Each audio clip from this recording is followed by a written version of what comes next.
Welcome, welcome, welcome, everyone, to another show.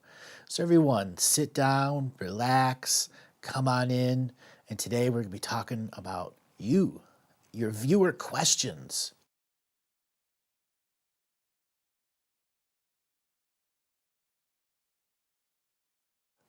and a whole bunch of the crap that's been going on out there. The world has been invaded once again by the crap of others who are disallowing another point of view, disallowing an expression. The internet trolls have been turned up to the highest volume since like 2013, 2014. And I want to remind people there was a previous era in the internet where forums ruled the world. And it was where forums people learned. Now, we here at Galactic Historian had forums, and it got too much to handle. And when you're trying to put a specific topic and material forward, and they only want to know about flat Earth, or they only want to know about this guy's material or that guy's material, it has nothing to do with the material we're putting forward here in this teaching area. And this is where many of the lines got blurred, where people had one point of view and said that is the only point of view to have, and we're trying to enforce it all throughout people's different expressions. And that was known as the forum wars. We are now in the next state where social media has advanced so much, they're no longer in the forums. Those that are there are already in the charge and the polarity, are there to learn and don't really care about whatever else is going on in there. Here, the amount of stuff coming out of your box in front of you, your medium to connect to the internet, your belief reality engine, whatever the heck you want to call it, is going to be spewing out energy to you, spewing out electromagnetic pulse-based energy to you that is meant to distract and disarm you from your ability to perceive what is coming at you. Have any of you ever been riding a bike for so long that when you stop the bike, you see the land still move forward? Or you've been on a boat for all day and you get off and you still see the land moving around as if you were still in the waves? That is what's going to be happening in a metaphorical sense. They are going to turn up the energy to distract you so much from your ability to get sunlight. Best sunlight. The sunlight that is coming to our world now is more rich than it has been in 10,000 years. A refined light. And we are solar-based beings. And they are using this technology to make you observe the Trump, the Alex Jones, the reptilians, the thises, the that's, to keep you in avoidance of the inner being here that needs self-healing, that needs self-nurturing, that needs self-preparation and self-discipline to maintain their sovereign point of view. What is your sovereign point of view? How does your sovereign point of view advance? I'm asking these questions because there is a set of litmus tests each being must go through. Know thyself. Discern thyself. Accept thyself. Recount your victories. Tell your story to the fire, the fetus, and the galaxy and the universe. Be willing to do basic alchemy on yourself, colon cleansing, colonics, pH-battled water. Those are the most basic things one can do during these times of energy. How does one learn to know thyself?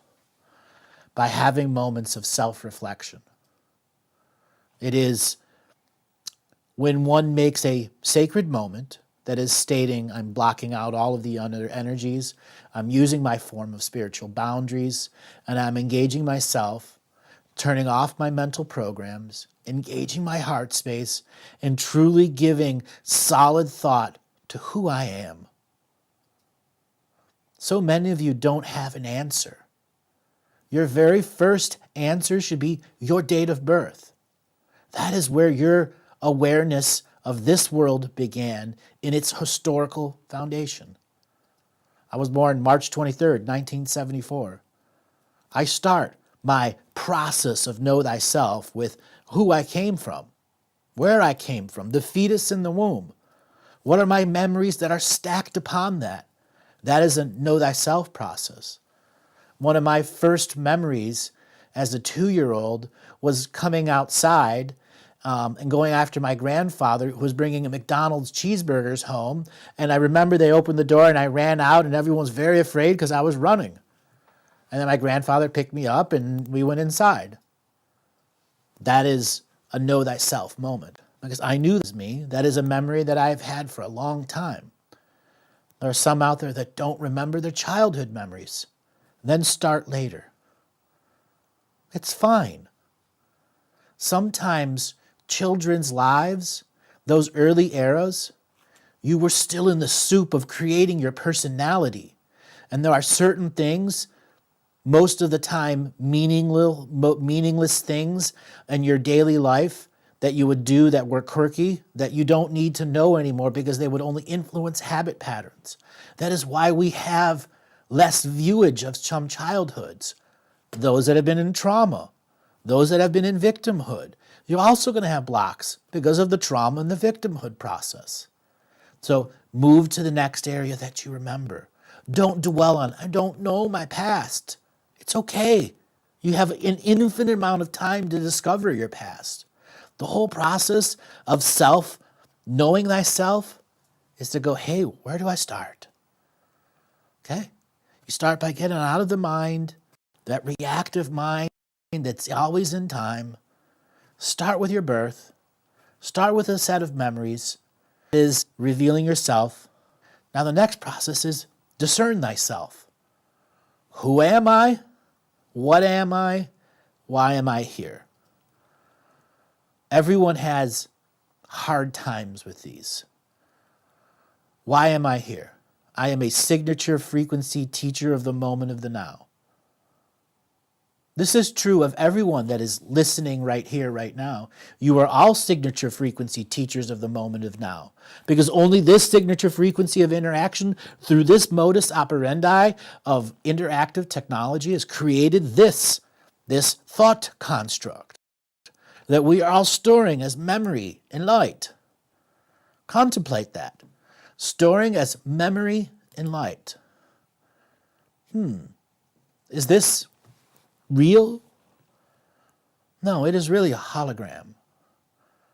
A hologram that does have touch, taste, scent, sound, that all create memories, that all open up the different hyperfrequencies of how do I discern myself. Okay? Inner discernment begins with brash but not harsh truth. Now, I define brash as be willing to go beyond your envelope of self-discovery, but not in the victimhood side. Brash but not harsh. You have to be willing to do what I call the self-litmus test over and over again. My personal challenge, as soon as I woke up, I would say, who am I? I'm Andrew Bartzis, born March 23rd, 1974, memory with my grandfather, so on and so forth, until I had a regular process each morning that I woke up. All of those memories were reinforced by my choice. This is where I began to see how warped our perception of time is, and how memory itself has different values of light behind it. There are times when you were very low on energy, and therefore your recording of that frequency is going to be in a very low frequency, not necessarily negative, but a lower density. And for us to tune our sight into that lower density, we cannot lower ourselves, but our perception can be adjusted so that our energy frequencies can stay the same. That is spiritual discernment. All right, so we have some questions here.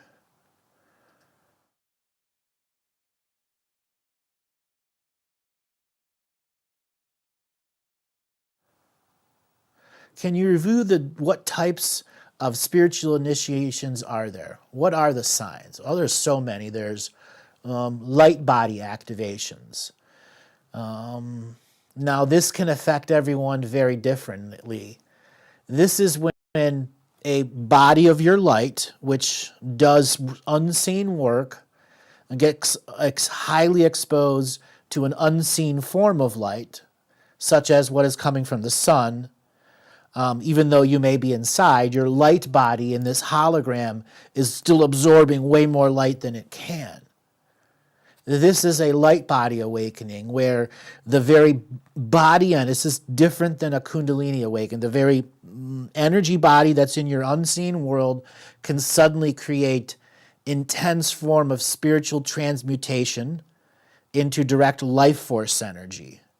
So it'd be like as soon as you got into a very calm and relaxed moment, your light body would dump all this solar energy into you. For some people, it can highly charge their cognitive point of view. It is like steroids for your IQ quotient. I mean, suddenly you gain super intelligence. Another aspect of light body awakening is a deep self-flushing. For some reason, all of your body, your pores begin to push things out. And this is another form of alchemy where you'll have intense. This is when you want to encourage that, where you want to do heavy baths and colon cleanses, obviously, are in an expulsion part. But this is an internal purging of poison or converting the poison into medicine, transmutation. So those are light body activations. Now there's different types of light body activations with more, but I'm going to give you some other general types. So then there's Kundalini awakenings, which is your DNA has a code within it that says every certain era of life force, life force coming in and life force going out, your accounts receivable, accounts sendable. When you've reached a certain amount, you'll have a Kundalini body awakening, which will illuminate your experience as a form of spiritual auditing of who you are, what you are, where you've came from, how much effort you've put into your life. That's your higher self going in. All right, self, I'm running the test. Are you really in charge, or are you letting the programs be in charge? So you get all this power, you get all this wonder. That's Kundalini body awakenings.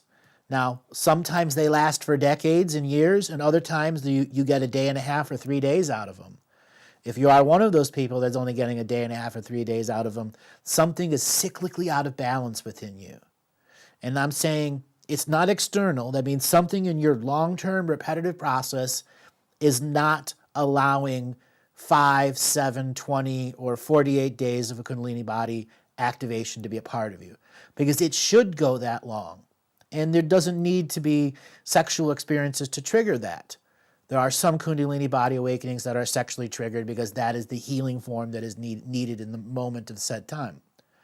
Now, other body awakenings are what we'll call a full 7 chakra awakening, which is energy from your crown has a size to it and a shape to it.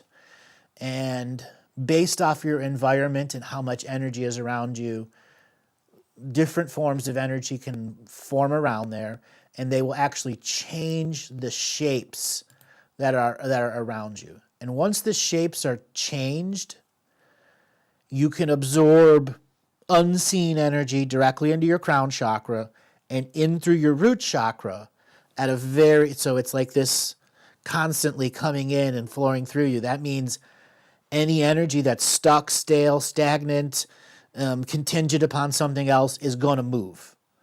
And many people experience this in ayahuasca, mushrooms, psychedelics, so on and so forth. But this is a natural process of a body awakening.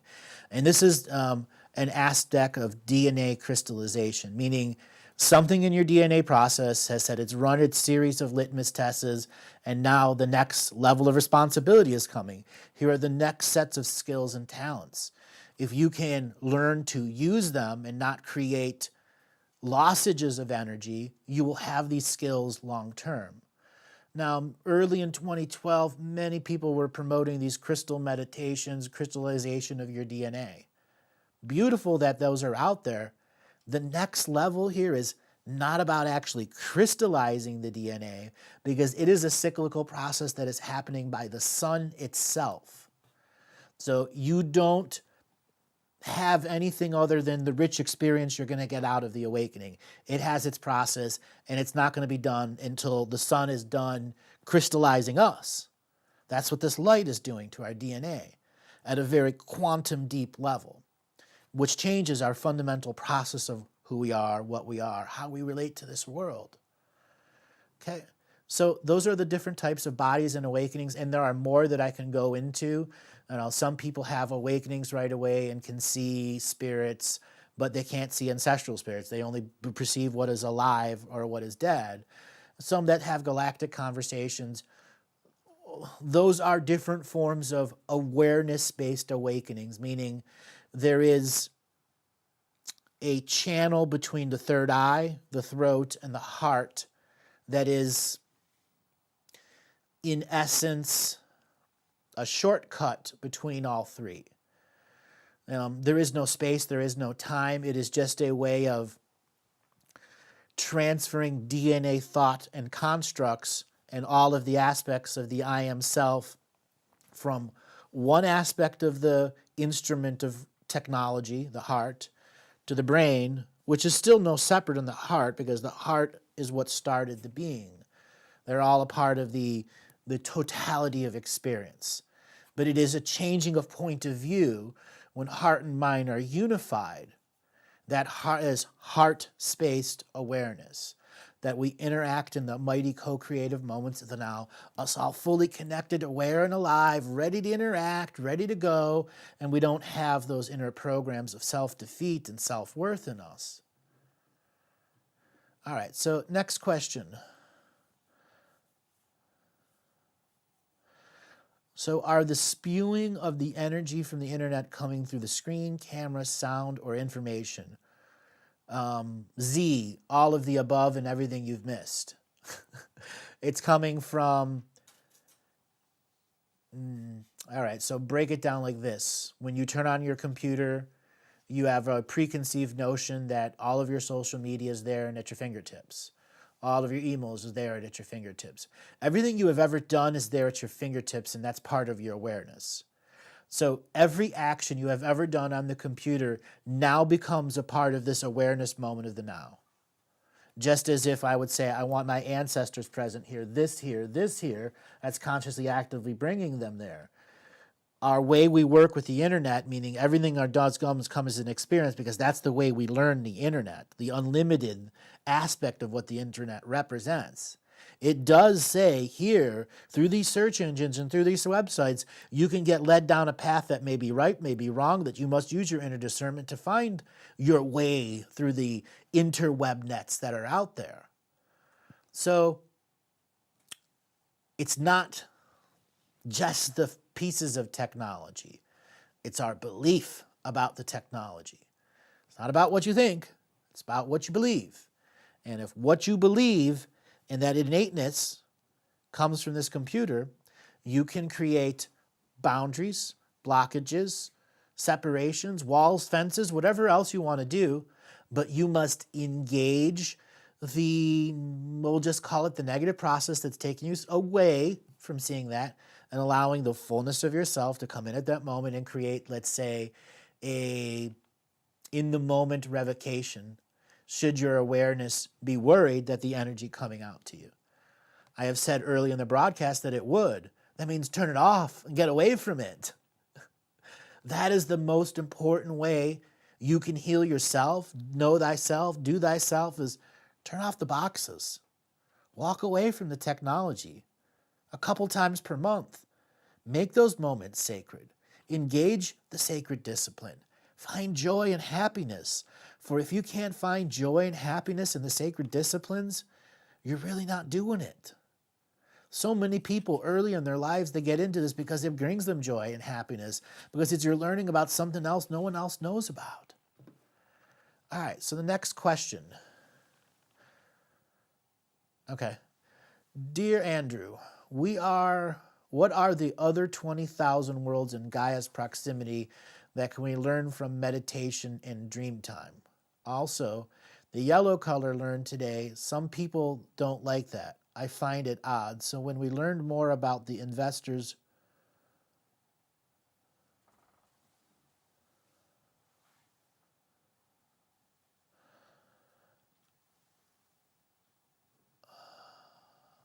I don't really understand the nature of that, the fullness of that question. All right.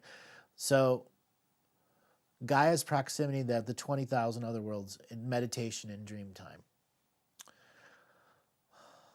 The best way to understand that is 5,000 stars make up 20,000 worlds. So you want to have a focus on 5,000 stars that roughly make up 20,000 worlds. So this is where you're in your dream time. You must create the vision of the sky above you and create a pattern of 20,000 worlds that speak to your heart alignment, your heart discernment, your heart-spaced awareness connected to your mind that is visualizing the accuracy of that imprinted knowledge that is saying that those are the aspects of light that I want to bring into myself. Allow that dreamtime energy to have more about it. All right, so the further part of the question, the yellow color, learned today. Some people don't like it. I find it odd. So I went into and learned more about the investors who arrogantly program planned people's lives against their yellow expression. It's lovely energy. Can you please talk more about yellow frequency? So the yellow is the solar plexus.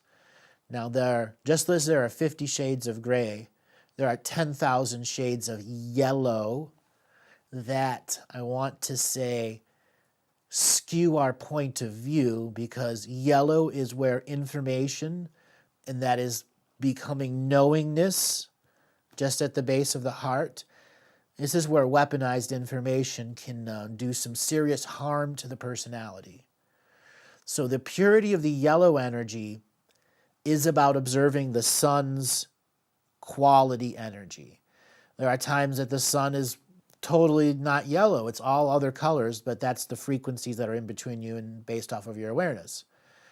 This is where one can begin to tune into how the different 50 shades of yellow affect our weaponized points of view.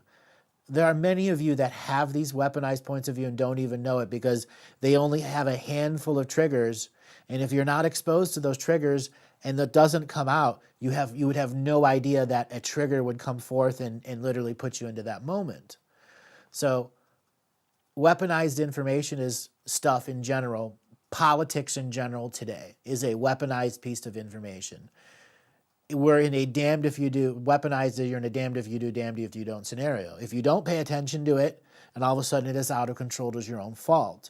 But by paying attention to it, you are engaging the distraction, engaging your investing energy into it. When in fact, the whole point of being a conscious, aware, active being is to create borders and boundaries and then not allow free exchange with that system that is not providing clear, concise, pure streams of energy.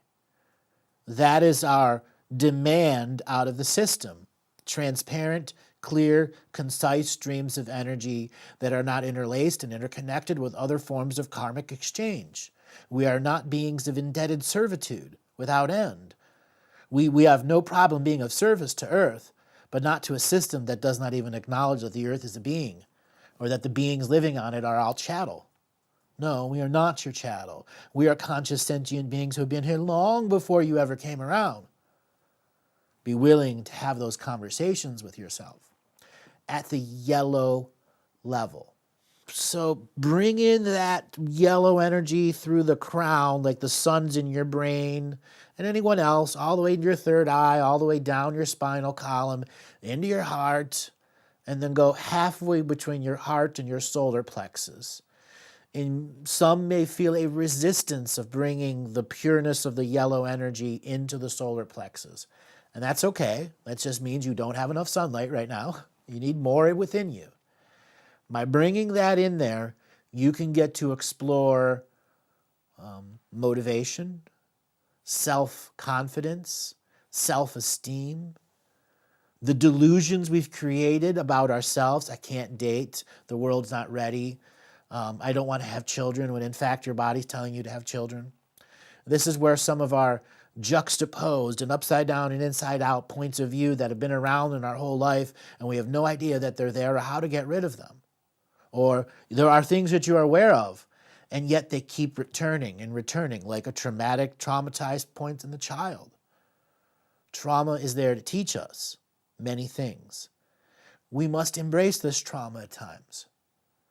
This is known as the great work. And when you're doing the great work, it has to have some form of fun to it. If you're tight-butted all the time, bound up in the shoulders all the time, how are you going to enjoy it? It's literally not a test by a teacher. There's no one standing over you in judgment other than yourself. Truly engage that moment with, my goal is to get happiness out of this, peace of mind out of this, bliss out of this. And I'm not going to drink my own Kool-Aid and make myself believe. I'm going to do it because I truly want. And if you observe the inner mind with heart-spaced awareness, you will see the subtle programs that want the frown, that need the serious energy to read. You don't need serious energy to read. Too many people have been taught that reading was serious. Think back when you were a young kid and you did read for the joy and pleasure of it. Just as when we're doing self-work, we must get some form of joy and pleasure out of it. The joy and pleasure of taking that time, doing the sacred disciplines, that's one aspect. Then you get the taste of the mystical. All right. Hey, Andrew, in the past you have commented on using alcohol in sacred ceremonies. Can you please comment on the recreational use of alcohol, such as 5-ounce glass of wine with dinner, enhancing enjoyment as a meal? Also, you can share insights and offerings, blessings of gratitude to the wine that gifts brings us savoring to the meal. Thank you, Joanne. So, my answer is absolutely everything in moderation. There is nothing that is wrong with a cup of wine, a cup of coffee, even 2 wines or 2 drinks. It is coming down to purpose, time, expression. Does alcohol open portals? Absolutely, yes it does. Alcohol, or hard alcohol, when it goes through its distilling process, is called spirits. Think about that. So there are plenty of organizations that use psychedelics as their points of view. There are organizations that use alcohol as their point of view. Alcohol today has its own sugar process that is much higher in alcohol than it was in decades or centuries past. Also in the past, clean water was not readily available, and therefore people drank fermented drinks that had 1 to 1.5% alcohol rate, but they drank it morning, noon, and night as their water, or they mixed it with their water to have a clean water source. And that was only until the late 1800s did people start getting clean, fresh, running water, and people were not dying from typhoid or yellow fever or any of the other sicknesses that were created because cities didn't know how to get rid of their waste.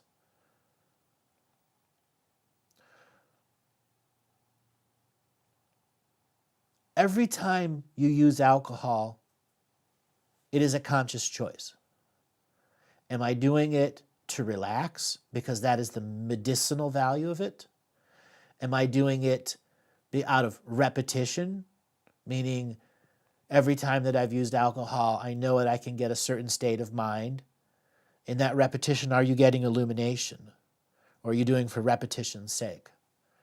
This is a breakdown list you can use. So, alcohol can be used in ceremonies many, many different ways. During last couple weeks ago, we had the fire ceremony. I used a distilled naphtha, known as Coleman camping fluid, that's non-explosive. Now, I have blessed the hell out of that stuff, and I keep it next to a sacred spot, and I'm constantly doing prayers through that process and burning up stuff. There are other times that you can use alcohol in bottles that was brewed by you without the intention of ever drinking it. Alcohol is an alive process. Wine, when it turns to vinegar, ends its sugary life process and becomes vinegar, a new process. Hard alcohol stays with its original imprint, and so does beer. Now, beer and hard alcohol, it's a feral energy, beer, versus a very refined spiritual energy, hard alcohol. Now, you can go out and purchase your own bottles and imprint them with your own energy, or you can learn to make them on your own. For anyone that wants to invest, you can go and get a beer kit at your local Walmart and brew beer on your own stove. Okay? This is where you bring all of your contract revocations, all of your know thyself processes, all of your discern thyself processes. The same aspect of what you would do for an ancestral soup, except you're doing it something that is a legacy item. For that beer, that alcohol, and that wine, if properly sealed, will stay good for decades. Decades. Are you ready for that responsibility of saying, I'm going to make myself a ceremonial enhancement tool that has all of my borders, boundaries defined into the life force that I am co-creating and sharing my space with for the next 20, 30, or 40 years? And I'm going to make that spiritual bond and truth of discipline to say that this 10 gallons of beer that I brewed and put into bottles, that can represent my sacred energetic circle that I could set up each time for my own process, that I can know that has all of my wisdom of that moment given time, effort, energy, and direct manifestation. That is what one can do with alcohol in sacred ceremonies. When you make the distinction and intention that you're creating it for a spiritual purpose and not consumption, though you are still allowed to taste test your process because you must have the visceral taste and knowingness of what it is. There are times that one can brew a beer that is meant for healing, in which you can add it to your baths. Oh yeah, that is going to help bring out toxins out of the skin from the alcohol that's in there. All right, so we get on the next question.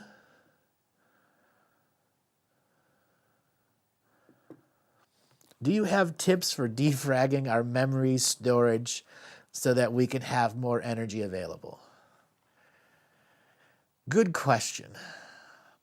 I like the word defragging because how it represents my first experience trying to defrag a hard drive on, I think it was a Windows 95 NT system. And I remember watching the little bars and the little things grow and grow and grow. And then it was I think a 40 meg hard drive, which back then was giant. I was going to take all night, and I didn't realize for the first few minutes. It is a twofold process.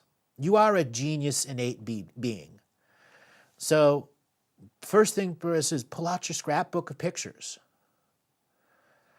Try to assemble one picture from each age that you are. So if you know you're 30 years old, do you have 30 different pictures that represent the different ages of you? Not everyone has that. Can you get 5? Can you get 3? 1 every 10 years. Those are points to, as conscious aware being, going, here's a picture of that time, that light, that energy. I'm going to look at this picture and use my empathic energy and look at myself. What does my body language tell me about myself? What do I remember about that moment? Was I really happy at the moment? What happened right after that? What happened right before that? Or maybe you have no memory at all of that picture, other than it was a good time. Look at that picture, trigger, activate, and then go to the next picture, and the next picture, and the next picture. And each time you go from picture to picture, you close your eyes and you imprint what you look like. And then in the next picture, your goal is you want to see three or two points of view in yourself. One in the left eye and the one in the right eye until you see now the person that's looking back at you in the mirror. There are moments where you can engage the hindsight onto that picture and allow that being of that picture to communicate its hopes and dreams forward to you. It is energy and light. If we are open to receive that energy, we can receive and we can also send back to that picture, back to that person, who I am, what I've gone through. This is where you get the opportunity through the portal of that picture to tell that being of that time your future. Are you ready to take on that responsibility? Finding yourself in different pictures and telling them your future, your whole future, up to the person that you are now. Imagine the advantage you could afford yourself of the great times of the past. For it is your legacy and responsibility to use, to help yourself, to help your family, your tribe, your nation, and all the beings that are around you, co-creative moments in the now. All right, so next question. If we are in a hologram, then we receive sun energy same inside as if we were outside. I assume sun is outside of the hologram. This comes down to the soup of perception. When I'm inside, my DNA is responding to this hologram, creating this shell, and the DNA of this planet, the consciousness of the planet, is enforcing this shell. This is how our fabric of reality works to create a hologram. We've all learned what a house is, what shoes and clothing, and how they modify our residual image of light expression and experience. I am in a wood house. Five million years ago, I would have been in a crystalline house, which would have altered my point of view. This wood alters my point of view to adjust this frequency of light that is here. So it is our point of view. Like right now, the sun is outside. That does not mean that I'm receiving any less. It just means it is no longer in my seen world, and it is now my unseen world that is taking up the fullness of responsibility to absorb as much sunlight as possible. It's an unlimited amount of light that we can take in during the times of daylight. And then when we move to darkness, in the natural cycle, we begin to use that energy for dreams, creations, inspirations, thought constructs, mind constructs, business, sensuality, sexuality, or whatever else driving forward my personal hologram of what do I want to do in life? What gives me happiness? What gives me joy? What do I want to learn about? For in the unlimited point of view, you have all the time in the world to learn every skill set that you should want by engaging the dream time, saying forth to your reality, I do want this. I do need this. I have earned this. I'm ready to pick up the gifts I've left at the Christmas tree. Gifts unwrapped. All right, next question. With the current day sun getting brighter and stronger, do we need to head and ear protection or not? Not ear protection, sorry. Eye protection. My personal point of view, if you're going to sun gaze, you should only actually sun gaze at sunrise, not any other point in time. Or you do an alternate form of sun gazing, which is you can do it at any time of the day, but you are doing it with your eyes closed. Specifically, your eyes closed so that your eyelids become the membrane that defines outside, inside, but they're still taking a fullness amount of light directly into synaptic nerve endings of the eye. That is then going to your occipital nerve, that is then activating your third eye. Your third eye is directly connected to your crown, which is also getting sun. This is where some people feel that their third eye actually opens up inside their crown and not right in front, creating the tube of awareness. Having a cranial third eye awakening, in my opinion, is far more impressive than a standard third eye awakening where it's a tubular awakening, where you must learn to open the flower, For in the omnidirectional awareness process of the crown chakra, you can flood healing energy into the body and all over the different processes. The longer term process of microsight with the third eye is where we can intensely use our light transmuting process, meaning the light that's coming in through our closed eyes, activating that inner process within the third eye to take on an intense amount of, like a laser focused light, starting up deep inner process of deep absorbance of light. This is where the light then goes from the third eye into the actual spinal column, all the way down into the tailbone, where your cranial sacral pulse exists. At the base of the tailbone, just to the left and the right, are two sacs known as sacral sacs. They hold excess cranial fluid and are constantly pumping as a pulse process to make sure your spinal column is constantly exchanging spinal column fluid, which just is not, it is an energy frequency transference device, meaning it is not just lubricating your spinal column. It is actually sending energy, thoughts, constructs, nerve ending points, synaptic nerve endings, all that stuff is going through that membrane. That is where the soul is. That is where the soul is, in that spinal column. There is where you take control-based awareness away from the programs, meaning your awareness is now in your central spinal column, fed by the direct sunlight to your closed eyes that are triggering the third eye to bring intense light into the spinal column.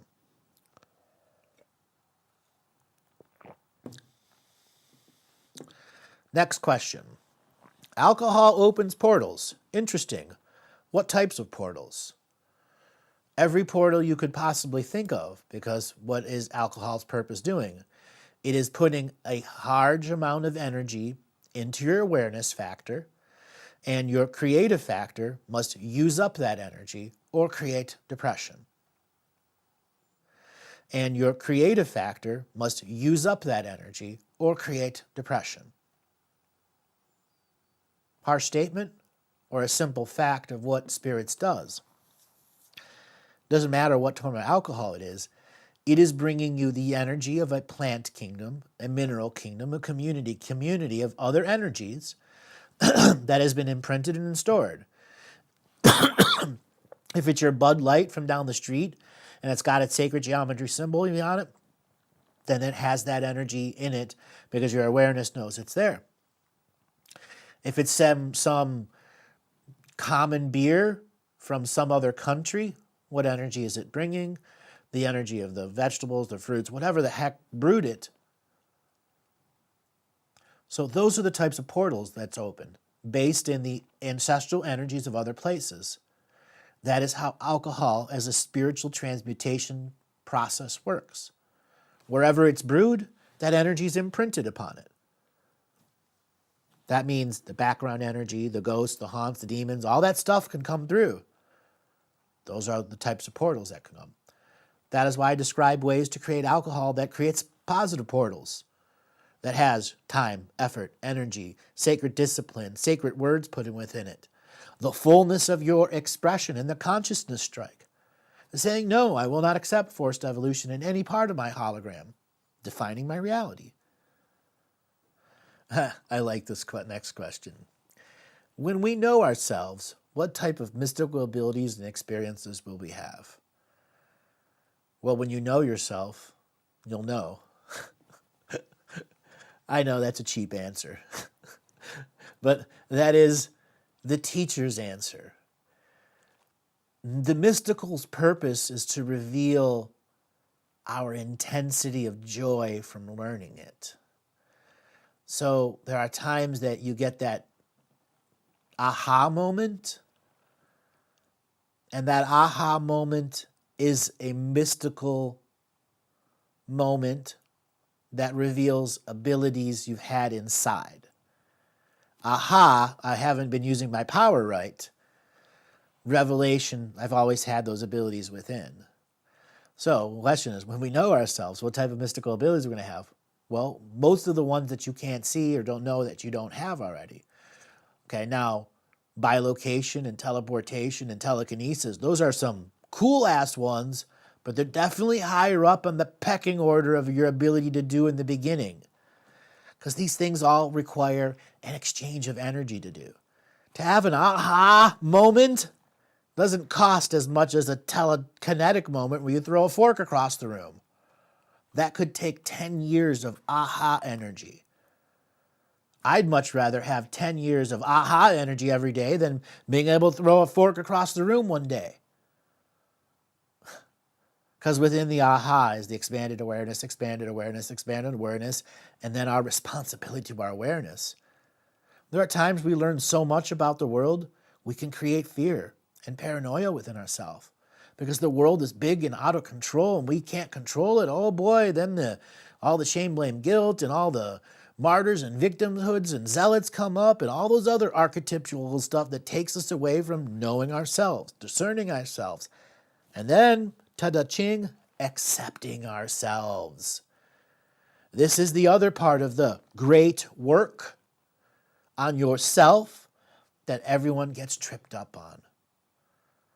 How do we truly accept myself? I can only relate this from my own experience. Acceptance is a series of adherences to choice points. There are sometimes we resist these choice points for decades, denying ourselves the trueness of the experience, meaning getting joy out of it, or getting perverse joy out of it and not learning the lesson. So when you allow yourself to truly have fun learning something and watch how your inner self doesn't allow you to have fun, watch yourself. Put on a website you would never look at, whatever it is, doesn't matter, something you would never, not in your normal genre. Go and look at it and try to actually get yourself to have real joy out of it. And watch the resistance in you to going to a brand new website that you have no preconceived notion about it. And the whole purpose of the exercise is how much joy can you gain out of it that will not be stolen from you by your programs. Truly think about that. You all have those programs that steal the joyous moment out of you. Sometimes for days and weeks and months at a time. Challenge that thing. Challenge that motherfucker. Say, hey, I really want this moment to be happy and I'm going to put it into my memories. Watch those subtle programs and say to yourself out loud, ooh, it's trying to take control. Be willing to use your voice. Be willing to use your alchemy to say, not today, not for this 15 minutes that I'm learning something new. I am a discerning being. I trust myself. And I accept my ability and responsibility of this moment of now to be in joy and happiness, not in anger, despair, rebellion, or disruption. There's great alchemy right there. All right. What is the difference between awareness of and presence? And how does this connect to the sacred neutral viewpoint? Good question. Awareness is all that comes into the field. Opposite of awareness is unawareness. Things that your belief system does not allow. Now, what is presence? Presence is awareness in action, in seen and unseen. It is a potency of awareness that creates a presence, and a potent presence creates omnipresence, meaning full awareness in time space, the awakened state. So awareness, think of it as the low four-wheel drive that just gets you through the rough country. Presence is that third, fourth, and fifth gear driving on the freeways and highways. And then you have the overdrive, which is the presence on steroids, which is, it's the perfect sunset moment in the perfect car with the perfect person with you everywhere you drive. That is the main difference between awareness and presence. Presence is the action of moving forward in the day-to-day, moment-to-moment life without expectations, creating limitations. The fullness of our presence there to make the fullness of our potential choices, to be aware of all other choices that can come into our awareness of what we want to do in this life. Presence and awareness can also be related to our yin-yang, masculine, feminine, Is awareness feminine, presence masculine? No, they change all the time. Though your DNA lineage may create cyclical DNA habit patterns where awareness may be juxtaposed with presence, meaning at a very young age, you're taught to be very aware, but not present. You allow awareness-based programs to run you. Many young children who believe they're psychic are actually awareness-based psychics. They become empathic to everything in the world, constantly taking in the messages of others, overwhelming their presence, and then suppressing part of their personality. That's a form of psychic empathic energy that's coming through. Now, how does this connect to the sacred neutral point of view? Awareness has unawareness. Presence has continuing process. So the sacred neutral point of view is knowing that my awareness is all that I've learned. Well, how did I learn all that I learned? Well, I was a 1-year-old being, I was a heart, I was a 10-year-old kid, I was a 20-year-old kid. These are all my experiences that I regularly practice as a remembrance process for myself, the great victories that I've had. That is awareness. Now, presence is taking all of the things in your awareness and moving forward into a process of making something that is unknown, known. Challenging the unknown versus known factor is the fullness of presence that's going, hey, I want to solve this thing and I'm not afraid of the future. That's presence. Accepting yourself is a sacred neutral point of view. And sacred neutral point of view can be applied in awareness and not presence. Because there are times we may want to use the sacred neutral viewpoint to be aware of how we go forward in the future. That is using hindsight and foresight on ourself in the moment to determine, maybe there's something in my habit pattern that irks people the wrong way. Maybe there's something that I do in my life and something in my expression that limits how I see the world. And it's my presence moving forward with my power. And I use the neutral point of view to observe it through awareness. Vice versa, you use your presence, the fullness of your power, to challenge what is in your awareness and unawareness, such as people that do not have childhood memories or can't remember through the traumatic experience. This is where presence can use the power of the sacred neutral point of view to depolarize the awareness and take charge out of it, so one can begin to unravel that density of low light so that the presence doesn't lower its energy value, but can match its signature frequency, absorb the experience as the higher frequency being. For if we must lower ourselves to another part of our self's expression, we have lost its point of view. We must keep each point of view. This is why so many young parts of ourself are what I call they got landmines all over them, because when we go back to trying to feel that self and what that person was like, all that emotional energy is not taken care of. That's why it's so important to take up that task. Use the pictures that you've seen for yourself. Go back to yourself and begin to neutralize the harsh points in your life so that this being today no longer has it stored within it. All right, everyone, that was the last question. I want to thank everyone. Here is where recounting your victories is so vitally important. Tell your story to your pictures. Tell your story to yourself. Tell your story by the fire. Many of you have been hearing me saying this technique over and over again. This is the time of the year that you do it. Okay? Engage the sacred discipline. Truly try to take the story to the next level and be willing to do basic alchemy upon yourself. These are the greatest times for it. There's so much sunlight available to you right now to do the unlimited point of view, to find the things that make you happy and joyous. And one more thing, there are many out there that have been going at it for so long. They're like, I just want some time off. How many more ceremonies do I got to do? Then make it a sacred celebration where you can put your feet up and watch basketball, or you can go and do something else, or you can do just damn nothing and binge watch. But you got to watch yourself during that time. Are you falling to the television, engaging the distraction? Or are you truly getting nurturing time out of it? You got to be willing to rate yourself. How much fun did I get out of watching that third video in a row? Versus, you know what, I could have gone outside and been outside for 3 hours. Even if you're just sitting out there, not doing anything. Change your point of view. Changing your point of view, change your perception. Change your perception, change your understanding. Change, change, change, change, change. Everywhere. All right, everyone, turn off your television. Don't pay attention to politics. As soon as you choose a side, you've already lost. All right, everyone, have a great day.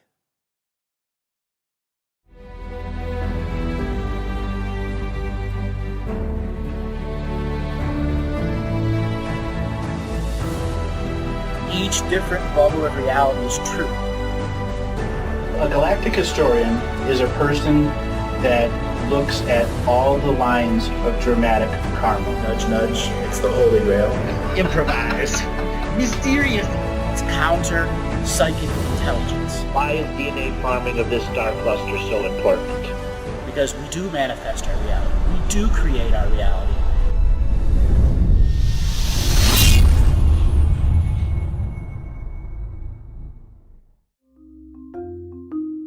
Hello, let's create, let's co-create, and let's change this world with love. No matter if you're from Alpha Centauri or Earth, we all began with the same birthing process. We live in a limited point of view. Living the mystical life daily is about striving for the unlimited point of view. Each day, each human being gets an infinite amount of choices. Living the mystical life daily is about facing obstacles and challenges. The level of awareness that you are working at means you have a responsibility to be equal with it. How does one truly let go of expectation?